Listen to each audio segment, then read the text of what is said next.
Pues sí, Padre, gracias por este momento maravilloso que tú ahora permites, que es poder abrir tu palabra. Gracias, Señor, por la adoración y alabanza de esta mañana, por los cánticos, los pensamientos, las oraciones. También por haber participado y recordar tu muerte en aquella cruz por nosotros y tu resurrección. Ahora, Dios y Padre, Señor, te pedimos que use, Señor, a este torpe siervo y que tu Espíritu Santo sea el que hable y no sean palabras humanas, Señor, porque tu palabra sea viva y eficaz en nuestros corazones. En nombre de Cristo Jesús.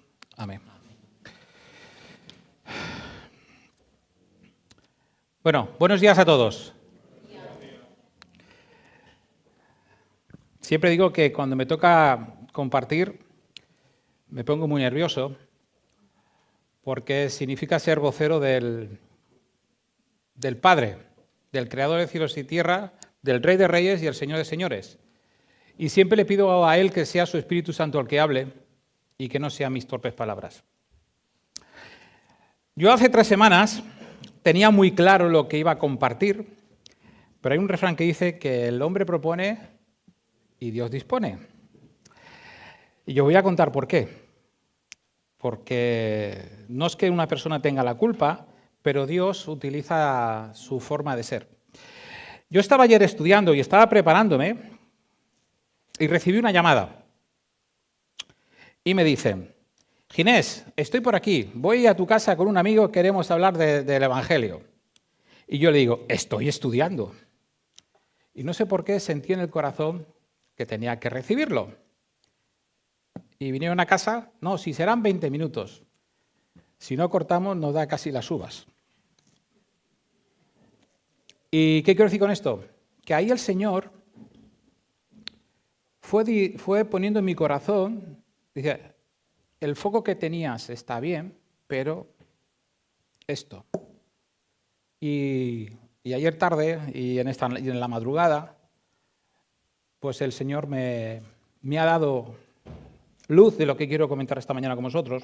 Me lo he escrito, porque mi memoria falla muchas veces últimamente. Yo antes pensaba, me acuerdo de Francisco la Cueva. ¿Quién se acuerda de Francisco la Cueva? ¿Os acordáis que lo leía todo? Decía, es que mi memoria, y era un hombre de Dios que te desarrollaba la expiación y era capaz de tirarse 8 horas hablando sobre la expiación.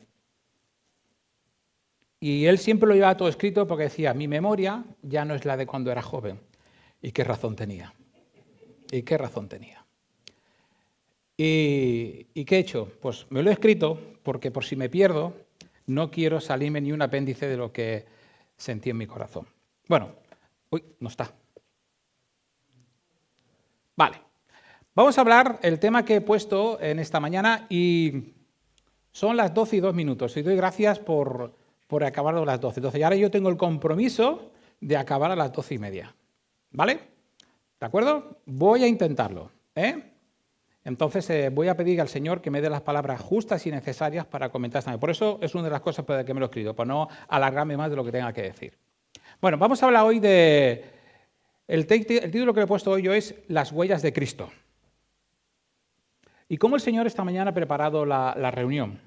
Porque hemos cantado muchísimas cosas y hemos cantado Tu nombre es santo, eres exaltado, Dios es el más grande, digno de alabar, yo doblo mis rodillas, el gozo de mi vida eres tú, el Cordero digno, en Apocalipsis 5 hemos leído que el Cordero era solamente el único digno de abrir el libro de los 7 sellos, hemos cantado el esplendor de un rey, cuán grande es Dios, cada vez que mi fe es probada, también hemos leído que hemos cantado que yo doblo mis rodillas, y por último hemos cantado eres santo, eres poderoso.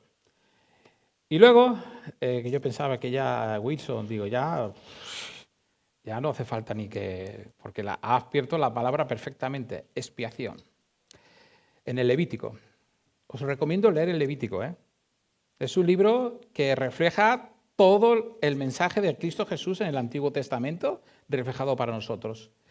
Y ahí se ve la expresión del amor de Dios hacia el pueblo de Israel, en el que por medio de ese macho cabrío que muy bien ha explicado Wilson, era cargado todos los pecados del pueblo. Y esto se ve reflejado luego más adelante, como él bien ha dicho, en la muerte de Jesús. Pero lo más importante es que Jesús resucitó.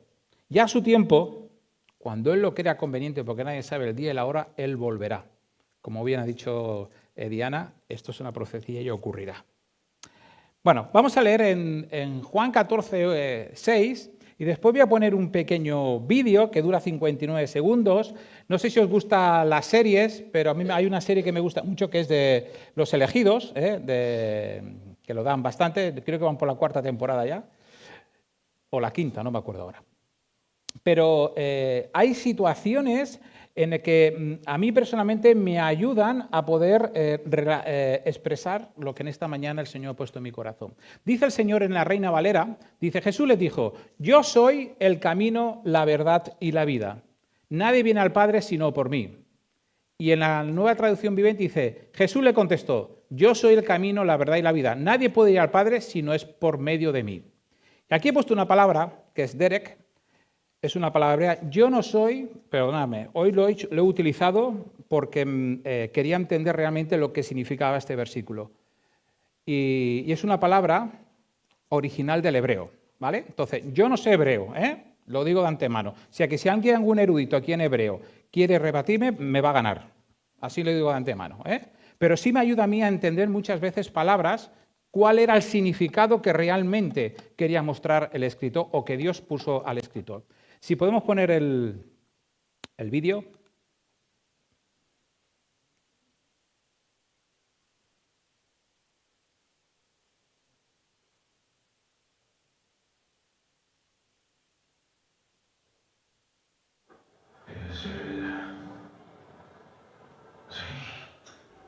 Es el sentimiento muy humano de que nadie entiende esto. Y ni siquiera es su culpa. Simplemente son incapaces. Digo las palabras de mi Padre en el cielo y los líderes religiosos dicen que son blasfemia y traman contra mí. Algunas personas genuinamente me malentienden. Mis propios seguidores dicen entender. Pero luego actúan de manera que parece que nunca absorbieron ni una sola cosa que he dicho. ¿Qué necesitarían para entender?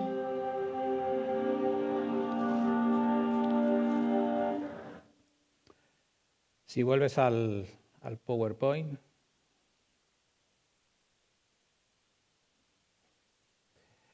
Parece que Jesús está incomprendido, pero yo voy a intentar explicar en esta mañana lo que puso en mi corazón. La palabra Derek. Este versículo tan corto encierra muchísimo. Encierra todo el Evangelio de Cristo. Todo. Muchas veces interpretamos este versículo como si fuese el camino que va hacia Dios, hacia el cielo, hacia muchos sitios. Y muchas veces decimos que el único camino para ir a Dios es Jesús.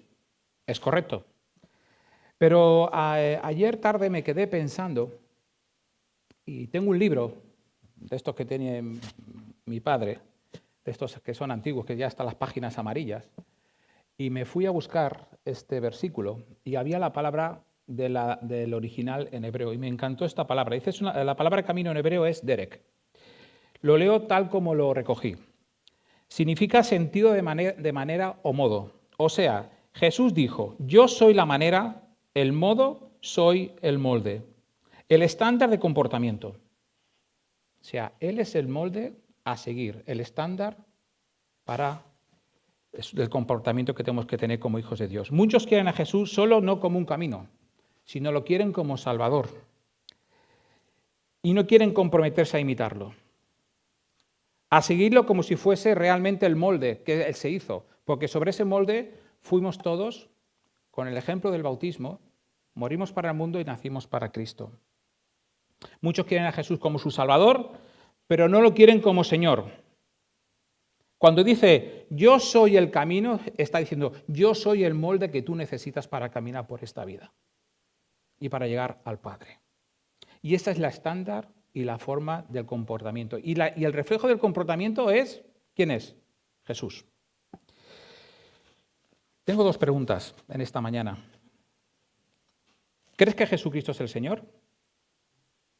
No me lo digas. Piensa en tu interior. Hemos cantado esta mañana muchísimo. Pero tengo otra pregunta. ¿Él es tu Señor? No me contestes. Piénsalo en tu intimidad, porque quiero que pienses sobre esto. ¿Él es tu Señor?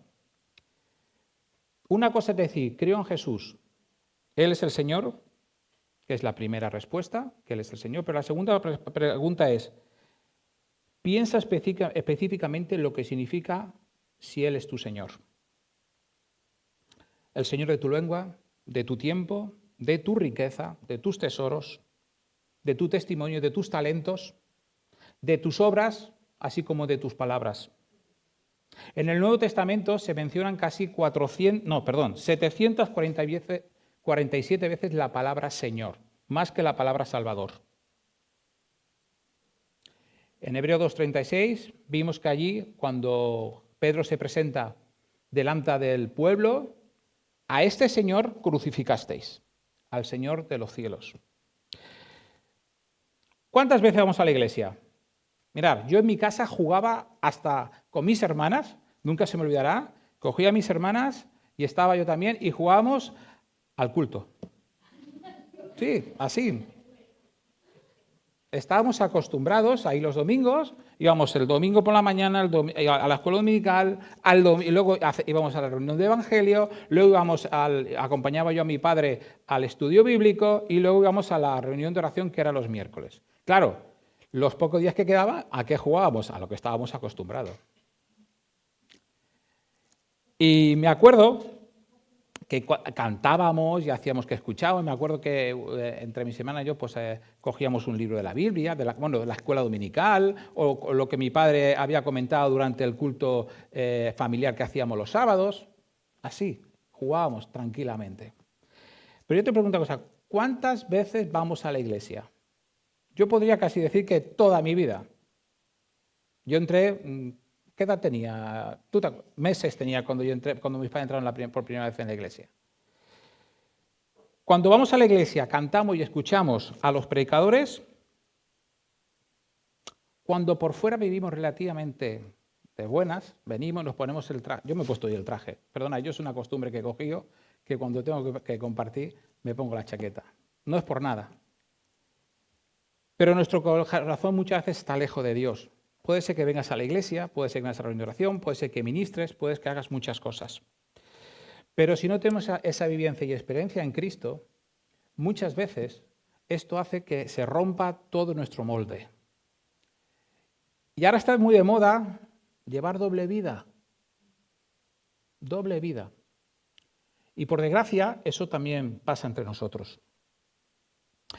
Dice la Biblia en Marcos 7, el mismo Señor Jesús, dice que nuestros corazones es un cofre de maldad. Jesús dijo que de dentro del corazón proceden los pensamientos, los malos pensamientos, los adulterios que inician en el corazón y en la mente, los robos, las codicias, mentiras, murmuraciones, celo, odio, blasfemia, incluso hasta nuestra terquedad. Todas vienen del corazón. Lo más importante es asegurar que nuestro corazón esté preparado para cuando se abra el libro de la vida. Y hay una palabra que no se quiere mencionar mucho, que es la palabra pecado. Y ese es el mensaje de la cruz. Ahí está. Ya es la tercera vez que la pongo. Pero a mí personalmente me ayuda mucho a explicar el Evangelio. Ayer lo pudimos hacer. Y hay una de las cosas que la persona que estaba con nosotros decía, pero bueno, si soy yo buena persona, ¿por qué tengo que ir al infierno? Si soy buena persona, hago algún pecadillo y lo confronté. Y le puse un ejemplo de su mismo trabajo. Y él dijo, hombre, si se salen de la línea, pues pierde mi confianza y a lo mejor hasta puede ser que hasta que no siga trabajando conmigo porque no sigue la línea marcada por la empresa. Digo, pues si no cumples la ley de Dios, Dios hizo la ley. Puedes cumplirla, eres salvo, pero dice la palabra que no hay salvo ni aún uno. Hubo una gran victoria, hermanos, de Dios en la cruz, y esto lo tenemos que tener presente. Porque a veces pensamos que la cruz es maldición, que es correcto, y que Dios fue castigado. No, cargó el pecado del mundo por cada uno de nosotros. Pero de hecho lo que hizo él fue vencer a Satanás. Porque dijo, la humanidad tiene la posibilidad de ser robada las almas a Satanás, porque las almas son de Satanás. Y Dios quiere que todo el mundo sea salvo. En estos días hemos visto y leemos y vemos que hablan de pobreza, hablan de guerras, hablan de desastres naturales y esto nos rompe el corazón. Y el ser humano tiende a ayudar cuando ocurren estas cosas. Y sufren muchísimo, pero muchos de ellos y nosotros también sufrimos de ceguera espiritual. Y esta ceguera solamente la puede curar Jesús en nuestros corazones y en nuestras almas. Dios utiliza las cosas y debemos ser siempre fieles para testificar a Dios. A veces no entendemos el porqué, a veces no entendemos pasar una situación complicada, pero Dios se manifiesta de tal manera para que nunca perdamos la oportunidad de dar a extender su evangelio. Es como ayer. Yo perfectamente podría haber dicho, no, estoy estudiando para Dios, estoy preparándome para mañana dar un mensaje a la congregación. Pero a veces Dios nos pone oportunidades, y hablo por mí, que muchas veces se nos pasan, y hay personas que pasan de muerte a muerte, no de muerte a vida. Hay una historia en la Biblia, dice que Jesús estaba paseando y había un ciego llamado Bartimeo, que estaba allí ciego, que pensaba que nunca iba a tener su solución, y escuchó que venía Jesús de Nazaret y empezó a chillar. Jesús, hijo de David, ten misericordia de mí. Y los que estaban a su alrededor le decían, oye, cállate, que no te va a oír. ¿Esto qué quiere decir, hermanos? Que muchas veces nosotros somos luz, escuchadme lo que os digo, somos luz y embajadores de Cristo. Paseamos por Barcelona, paseamos por las calles de Hospitalet, paseamos por las calles de Vallidana, paseamos por cualquier lugar y muchas veces hay muchos Bartimeos que gritan el nombre de Jesús, vemos la necesidad y no lo atendemos. Cuando Jesús se paraba en cualquier circunstancia, eso significa seguir las huellas de Cristo. Estamos en un mundo en el que se consiente todo, hermanos. Todo es normal. Bueno, es todo, hasta hay circunstancias que son pecado, hermanos, son pecados, y ahora parece que no lo sea. Incluso hay tendencia ahora de que se quiere evangelizar y al nombre pecado se le cambia por el nombre problema. Queremos hablar de la cruz y se quita la cruz. Y al final decimos, no, Jesús es tu amigo y te va a ayudar. Como ayer me dijeron, es que todos somos hijos de Dios. Dije, grave error. Digo, vete a la palabra de Dios en Juan. Dice que somos criatura de Dios. Solamente son hijos de Dios aquellos que han nacido de nuevo. Cuando le dije nacer de nuevo, me recordó a Nicodemo, se le fundieron los plomos. Y sí que me di cuenta ayer que el ser humano, el alma de cada ser humano, necesita oír de Dios. Satanás ha conseguido engañar nuestras mentes para decirnos que no se puede predicar el Evangelio y que tenemos que cambiar las palabras para hacer un mensaje simple. No. Esta iglesia debe predicar la cruz de Cristo.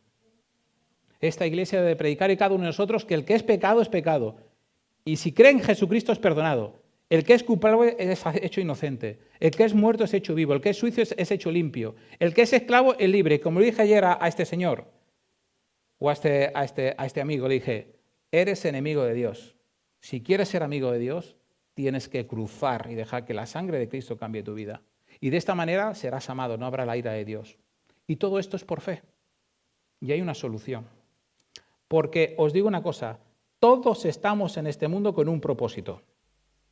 Y hay que darle gracias a Dios de que Él te ha elegido que vivas. ¿Lo habéis pensado alguna vez? Él te está dando la oportunidad de que le conozcas y puedas pasar la eternidad con Él. Claro que hay que trabajar y que cubrir nuestras necesidades, pero no es lo mismo trabajar con Cristo que trabajar sin Cristo. No es lo mismo tener una pequeña riña con tu pareja con Cristo que sin Cristo. No sé si me explico. No es lo mismo. No te olvides que cada vez que queremos predicar el Evangelio es muy claro, no es la revolución social. Es el poder de Dios, porque el Evangelio es poder para salvación. Y no solamente para salvación, sino para nuestros hogares. Y muchas veces en casa nos olvidamos de esto. Y ponemos a Dios en el Dios del domingo, en el Dios del jueves, en el Dios del miércoles, en el Dios del viernes, pero Dios es el Dios de todos los días de cada, incluso hasta en tus sueños. Yo a veces he tenido sueños que me he tenido que levantar por la mañana y tirarme al suelo y pedirle perdón a Dios, porque son sueños que no me corresponden. A la gente hay que decirle que están perdidos en sus delitos y pecados. ¿Le va a gustar? No. A la gente hay que decirles también que no hay salvación, como le decía ya este señor, ni por la religión, ni porque vayas de rodillas a Montserrat, ni porque hagas sacrificios, ni porque hagas esfuerzos, sino solo en Cristo. Y no les gusta. Hay que decir a las personas que si mueren sin Cristo, ¿van a dónde? ¿A dónde? ¿A dónde? Ay, que nos cuesta decirlo. Y eso es una realidad. Y esto no gusta. Pero no tenemos otro evangelio. Es el evangelio de la cruz. Y desde el inicio, desde el Génesis hasta el final, el que tenga oídos para oír, oiga. Voy rápido. Vale. ¿Quién es el fundamento? Cristo. Lo tenemos claro. ¿Pero dónde es el fundamento Cristo? En la palabra, ¿pero dónde más? En la iglesia decimos también, ¿no? Pero también es el fundamento ¿dónde? En nuestros hogares y en nuestros corazones. Porque el Señor cuando estuvo con la samaritana dijo que Él, ¿dónde moraría? En los corazones de aquellos que le aceptaran. Él es la roca angular del edificio. No se puede agregar ni quitar nada. La iglesia tiene un sentido en cuanto a la edificación. Dios, por gracia, capacita a personas que tienen anhelo en la lectura y estudio de la palabra cada día, que leen el plano del edificio. Este es el plano. Y Dios nos dio la oportunidad de leer este plano y llevarlo a otros que sumen a la edificación de su iglesia a través de su evangelio. Ayer le regalamos un pequeño Nuevo Testamento, pequeñito, y le dijimos que él se lo guardó en el bolsillo. Y me dice, no, si yo he leído cuando era joven. Digo, y empezó a hablarme de forma de lo que le habían dicho. Digo, lee la Biblia, lee la Biblia. Digo, y me dice, es que, digo, no religiones, ni católicos, ni evangélicos, ni testigos de Jehová, ni musulmanes, ni budas, que está poniéndose tanto de moda. Solamente la palabra de Dios. Solo Cristo en la iglesia tiene poder para convencer al mundo por medio de ¿qué? Del Espíritu Santo. No nos olvidemos, por nosotros mismos no podemos. Es el Espíritu Santo que triunfó siempre. Y solo Cristo y nada más Cristo es al que tenemos que predicar. En Murcia, bueno, donde salieron mis bisabuelos, que allí ponía Capilla Evangélica, allí en Medrano, perdido en el campo, había un letrero que ponía, predicamos al Cristo crucificado. Predicamos a Cristo, pero no es el crucificado, sino el resucitado, porque Él resucitó al tercer día. Hay 4 cosas importantes que a mí me enseñaron, no sé si a vosotros os tenéis pendientes, pero yo lo voy a repetir, es muy sencillo, pero lo voy a repetir. Que es para la edificación individual, es para la edificación como familia y es como edificación para la iglesia. Primero, lee la Biblia todos los días, porque es comida para tu alma. En el capítulo 14 de Juan, en el versículo 15, si me amáis, guardad mis mandamientos. Segundo, ora. Tal vez no eres grandemente. Yo no tengo palabra para orar como muchos oran y doy gracias a Dios por aquellos hermanos y hermanas que tienen una palabra de oración que wow. Pero ábrele tu corazón con tus palabras sencillas y dile, Señor, ayúdame, te necesito, que tu evangelio cambie mi vida, cambie mi familia y que sea siervo tuyo en medio de donde esté, en cada detalle de mi vida. Y Él te ayudará. Y sobre todo pedirlo en el nombre de ¿quién? De Jesús, que no lo oigo. No. Cuando oramos, muchos dicen, en tu nombre. ¿En el nombre de quién? De Jesús. No nos dé miedo decir el nombre de Jesús. Es a quien le pedimos las cosas. En Juan 14, 13 y 14 dice, y todo lo que pidierais al Padre en mi nombre lo haré, para que el Padre sea glorificado en el Hijo, y si algo pidierais en mi nombre, yo lo haré. Si no lo creemos, no pasará. Hay una cosa que ha dicho antes Daniel. O sea, las cosas era para marzo, ¿no? Él dice, muchos no lo entenderán, pero es que Dios está en las cosas, en los detalles, en lo más pequeño.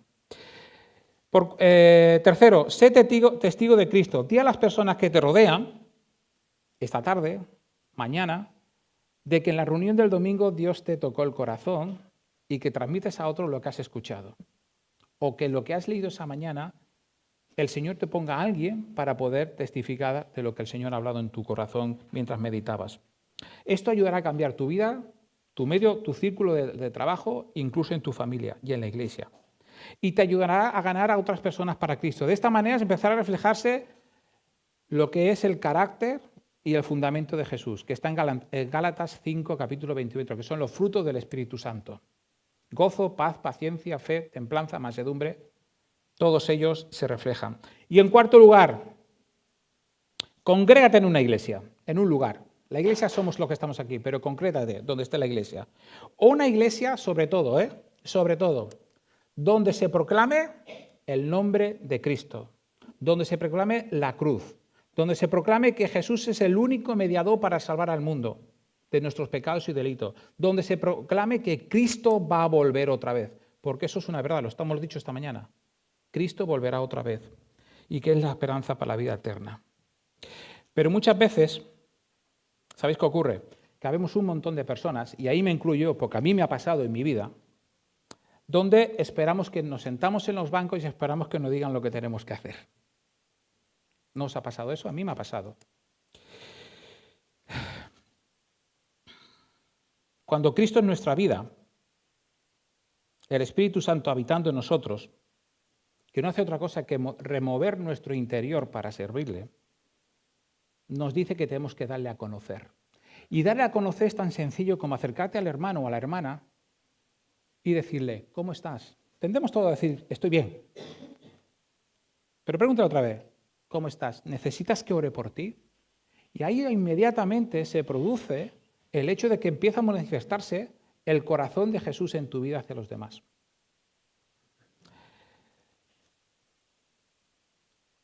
Si crees en Cristo, llamas a Cristo realmente, olvídate de si alguien te dice que estás buscando protagonismo. Olvídate si alguien ves que te quiere poner la zancadilla. Todo lo que sea para el nombre de Cristo, el que quiere servir a Cristo no es fácil. Os lo digo sinceramente.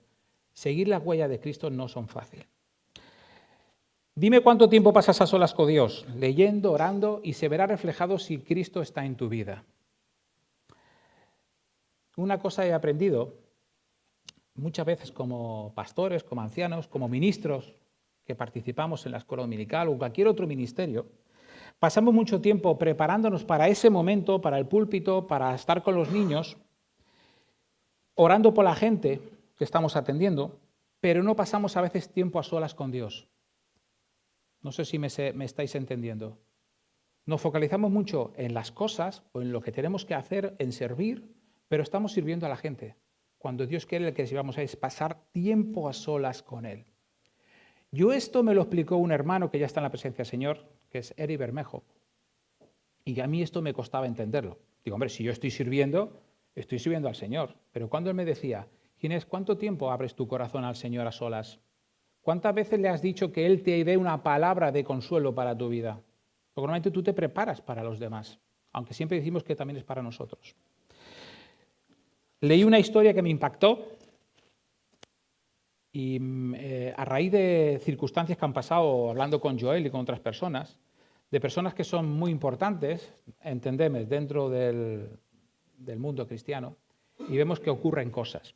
Leí una historia de una persona que era líder de jóvenes.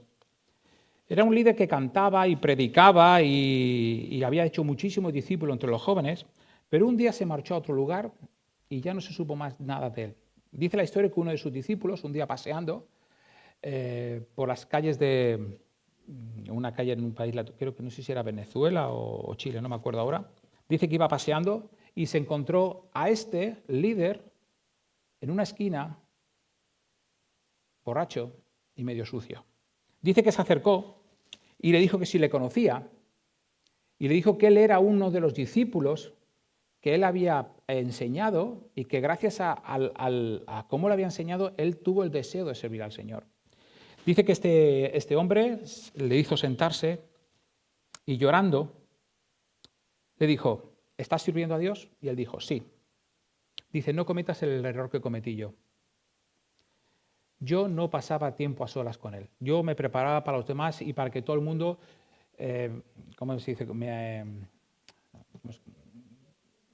Recibiera así, pero él quería sentirse agradecido de lo que había hecho, que la gente luego fuese y dijera, oye, muy bien, que todo muy bien. Y muchas gracias, reconocido, gracias Isaac, reconocido, no me salía la palabra. Dice que lloraba amargamente. Dice que Satanás empezó a secarle y se puso tan débil que al final pecó y que no veía cómo salir. Entonces dice que esta historia dice que este chico estuvo mucho tiempo a su lado, le ayudó y consiguió ver que Dios le amaba aún. ¿Por qué digo esto? Porque si vivimos con culpabilidad o vivimos en algún pecado que tengamos en nuestro corazón, por muy pequeñito que sea, se nos hará muy difícil depositar nuestra confianza en Dios, porque el pecado bloquea el poder de Dios en nuestras vidas. Muchos creyentes pasan eso por alto, pensando que de alguna manera, como son pecados pequeñitos, un poquito por aquí, un poquito para allá, y no pasa nada, porque siempre hablamos de pecados que son llamativos. Y Dios creemos que no lo tomará en cuenta. Dios no ignora ningún pecado. ¿Sabes por qué? Porque el pecado destruye y es un destructor y deforma tu mente de tal manera que no deja que la mente de Cristo se refleje en tu vida. Vamos acabando. Cristo viene pronto y estás preparado. Muchas veces cuando partimos el pan hasta que el Señor venga. Séme sincero, ¿cuántos, si el Señor viniese ahora, estamos preparados? Puede venir en cualquier momento, lo decimos todo, en cualquier momento, en cualquier hora. Hemos visto vídeos donde parece que la gente desaparece, en ese momento parece que nos toca el corazón. ¿Pero realmente estás preparado para recibir a Cristo en este momento? Dice que Jesús, vamos a leer en Hebreos 9, 27 y 28, Hebreos 9,